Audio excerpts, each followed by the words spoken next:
అలాగే లాయర్లు కూడా వచ్చారు, లీగల్ కూడా ఫైట్ చేస్తా ఉన్నాం. ఇవి ఇవి ఇవి ఎక్కడికి తీసుకుపోవు. ఇంకా సమస్యను ప్రెసిపిటేట్ చేసి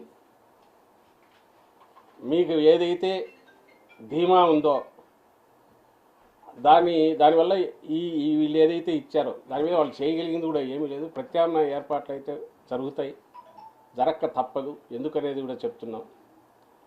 ఎందుకంటే ఇది మీరు ఎవరైతే డెలివర్ చేయాల్సిన సర్వీసెస్ ఉన్నాయో అవి రిసీవ్ చేసుకోవాల్సినవి లక్షలాది కుటుంబాలు ఉన్నాయి. వాటి గురించి ప్రభుత్వం పట్టించుకోవాలనే విషయం గమనించి ఈ రాజకీయ అజెండాకు బలి కావద్దు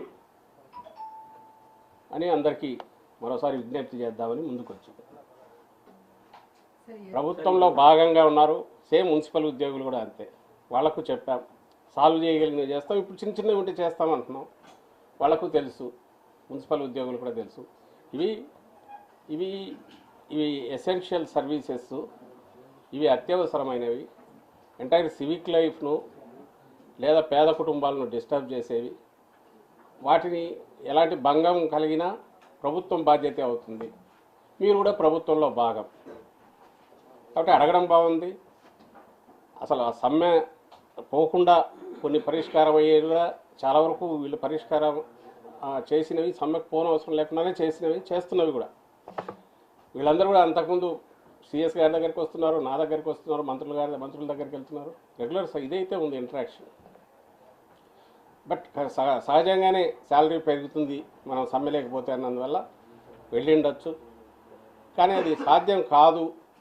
దానికి ఉన్న పరిమితులు, దానికి ఉన్న ఇబ్బందులు మేము చెప్పిన తర్వాత వాటిని అర్థం చేసుకొని చేస్తే బాగుండేది. ఈరోజు ఇంకోటి ఏదో రౌండ్ టేబుల్ అని చూసాం. సహజంగానే తెలుగుదేశం మొత్తం అక్కడ చేరారు.